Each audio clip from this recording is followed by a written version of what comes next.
Salut les gars, on se retrouve pour une nouvelle vidéo. C'est enfin la fin du confinement. Vous pouvez enfin voir ma tête, même si elle n'est pas contourée ni rien du tout. Et aujourd'hui, on va aborder un point que je voulais aborder depuis très longtemps. Mais vous savez, virus, tout ça, j'ai pas pu. On va aborder pour moi ce qui est l'une des choses les plus importantes du football parce que c'est la chose qui va te permettre de te mettre dans des bonnes conditions de jeu. Les contrôles. On va en voir 3 qui vont être simples, efficaces, mais surtout les plus efficients possibles. C'est parti, 3 contrôles simples. Let's go!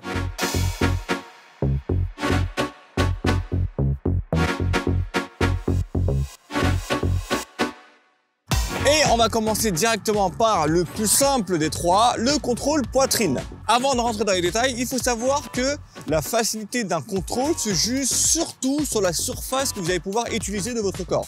Plus la surface est grande et plus le contrôle sera facile à effectuer. Là, on va utiliser la plus grande surface de votre corps qui est votre poitrine. Donc c'est pour ça que c'est le plus simple. Deux façons d'effectuer un contrôle poitrine. Soit un contrôle poitrine avec le thorax en plein milieu, soit un contrôle poitrine avec, on va dire, le creux entre l'épaule et le pectoral. Avec le creux de l'épaule et le pectoral, c'est un peu plus compliqué, donc on va surtout se concentrer sur celui avec le thorax. Le contrôle poitrine, contrairement aux autres, pour moi, est plus dû au fait de la concentration et, on va dire, de la confiance en soi, plutôt qu'un aspect technique. Pourquoi j'ai dit ça? Si lorsque la balle vient, qu'elle soit puissante ou non, ou qu'elle soit forte ou non, si vous avez le réflexe tout de suite de refermer votre poitrine pour pouvoir contrôler, c'est mort. En faisant ça, vous durcissez votre poitrine, la balle va juste taper et rebondir comme si vous étiez un poteau, sans avoir aucun amortissement, sans pouvoir annuler la vitesse de la balle. Ce qu'il faut faire, et c'est pour ça que je parle de confiance en soi et surtout de mental, c'est qu'il faut se dire, j'ouvre ma poitrine, j'accueille le ballon. Vraiment, il faut que le ballon arrive sur la poitrine. C'est très important de pouvoir s'ouvrir en ballon en quelque sorte. Et pour ça, il ne faut pas avoir peur du ballon lorsqu'il arrive, s'il arrive de haut ou bien s'il arrive à forte vitesse. Tout contrôle doit être orienté, mais un contrôle poitrine doit être un contrôle qui, même à l'arrêt, doit avoir un certain mouvement. Si vous voulez contrôler poitrine sur place, c'est-à-dire que vous prenez la balle et que la balle reste devant vous sans que vous ayez besoin de vous déplacer ou d'avancer. Il faut effectuer, on va dire très légèrement, un tout petit à-coup au moment de l'impact pour pouvoir, on va dire, vraiment annuler la vitesse, mais sans pour autant que la balle reste collée à votre poitrine. Parce que si ça reste collé à votre poitrine et que ça roule sur votre corps, ça va vous faire perdre un temps fou. Donc pour éviter cela, mettez un tout petit à-coup au moment du contrôle. Ça va permettre à la balle de remonter un tout petit peu et du coup de redescendre directement au sol sans passer par tout votre corps. L'endroit le plus simple pour pouvoir effectuer le contrôle poitrine et surtout l'endroit le plus efficace qui va vous permettre d'effectuer le contrôle le plus beau en quelque sorte, mais aussi le plus efficient, ça va être le creux entre les deux pectoraux. Vraiment, essayez de viser le sternum, le thorax ici, l'os. Vous pouvez toucher vous-même. Il y a un os ici, il faut contrôler avec cette zone-là.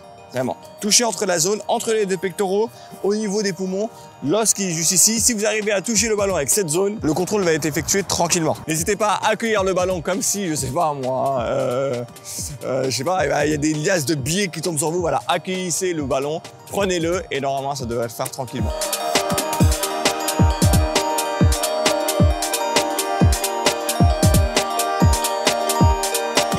Maintenant, on va aborder un contrôle un peu plus compliqué. Pourquoi plus compliqué? Si vous avez suivi, c'est parce que la surface se réduit. C'est pas le plus compliqué, mais voilà, c'est, on va dire, le plus simple parmi les compliqués. C'est le contrôle avec le plat du pied. C'est la sécurité. C'est lorsque vous êtes en plein match, effectuer un contrôle avec le plat du pied, ça va vous permettre vraiment de vous mettre dans les meilleures dispositions possibles. Vous contrôlez le plat du pied, la balle reste devant vous.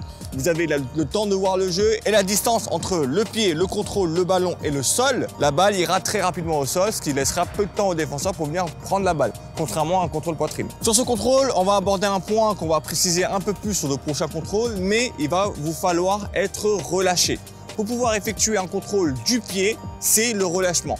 En étant relâché, la balle va pouvoir taper le pied et le pied qui lui est relâché va pouvoir l'amortir en subissant l'impact de la balle. Si vous êtes rigide, si vous gardez le pied dur, ferme, la balle va juste taper et redescendre sans avoir l'effet d'amortissement. Ça veut dire que la balle ira loin de vous. Et si vous faites un contrôle loin de vous et qu'il y a un défenseur proche de vous, c'est mort, le défenseur récupère le ballon. Donc soyez relâchés pour que, on va dire en quelque sorte, le pied absorbe la vitesse de la balle, absorbe la balle. Ok, pour pouvoir imaginer ce principe d'amortissement, on va faire un petit test. Essayez-le chez vous, comme ça vraiment vous le comprenez et vous allez comprendre vraiment que c'est super important. Mettez le bras devant vous avec le ballon par-dessus.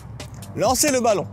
Vous allez faire deux choses. Première chose, vous allez récupérer le ballon en laissant le bras tendu, ferme, sans rien faire du tout. N'essayez pas d'amortir ou quoi que ce soit, restez tendu. Regardez ce que ça donne. Le ballon tombe, on est d'accord.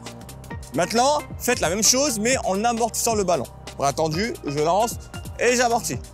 Le ballon reste. C'est exactement la même chose avec le pied. Si vous êtes détendu, le ballon restera collé à vous et vous allez pouvoir enchaîner directement soit sur un dribble, soit sur une frappe, soit sur une passe. Pour pouvoir effectuer un contrôle du plat du pied, comme je l'ai dit, il faut utiliser la zone intérieure du pied, vraiment. La partie creuse de l'intérieur du pied va vous permettre de pouvoir effectuer le meilleur amortissement possible. Pourquoi?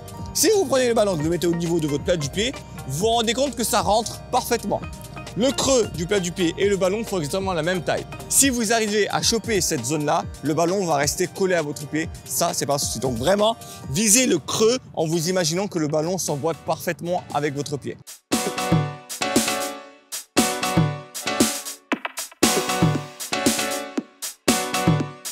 Maintenant, on va passer au contrôle le plus compliqué, qui du coup a la surface de contrôle la plus petite, le contrôle bout du pied. Tout ce que je viens de dire sur les amortis dans la partie précédente, vous la réutilisez ici pour le contrôle bout du pied. Ce contrôle, c'est le contrôle le plus technique, le plus difficile, mais aussi celui où vous avez le plus susceptible de chances de le rater si vous n'êtes pas concentré à 100%. Au-delà même d'être concentré à 100%, ce geste doit être automatique, c'est-à-dire que pour pouvoir le réussir à quasiment tous les coups, si vous commencez à trop tergiverser, j'ai réussi à dire le mot du premier coup, ça va pas le faire. Déjà, voyons quelle zone utiliser pour pouvoir effectuer ce type de contrôle. Juste avant, je vous ai parlé du creux du pied au niveau de l'intérieur du pied.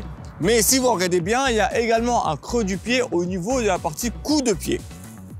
C'est la partie, on va dire, pour pouvoir illustrer simple, la partie où vous avez un peu d'air entre la chaussure et votre pied.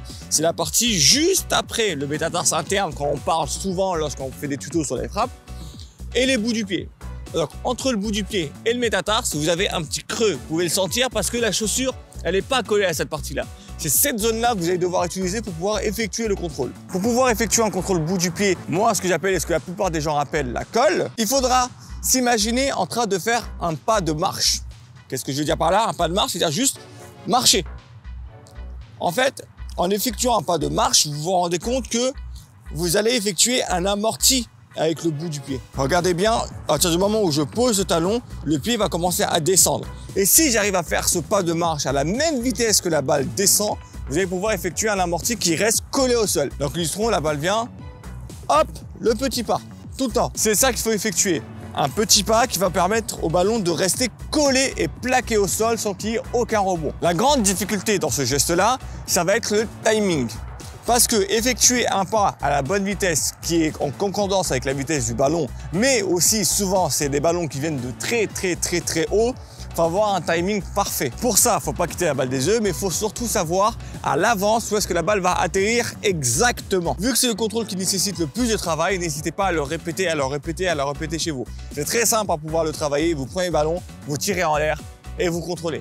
Vous le refaites jusqu'à que votre corps, et non pas vous, parce que là, vous allez comprendre comment l'effectuer, mais vous le répétez jusqu'à que votre corps, lui, retienne la manière de le faire et surtout se souvienne à tout moment comment effectuer ce contrôle. Voilà les gars, c'est la fin de cette vidéo. J'espère qu'elle vous aura plu. Surtout, si ça vous a plu, si ce retour vous plaît, n'hésitez pas à laisser un petit commentaire, n'hésitez pas à liker et surtout, n'hésitez pas à vous abonner. On se retrouve la prochaine fois pour une prochaine vidéo. Ciao!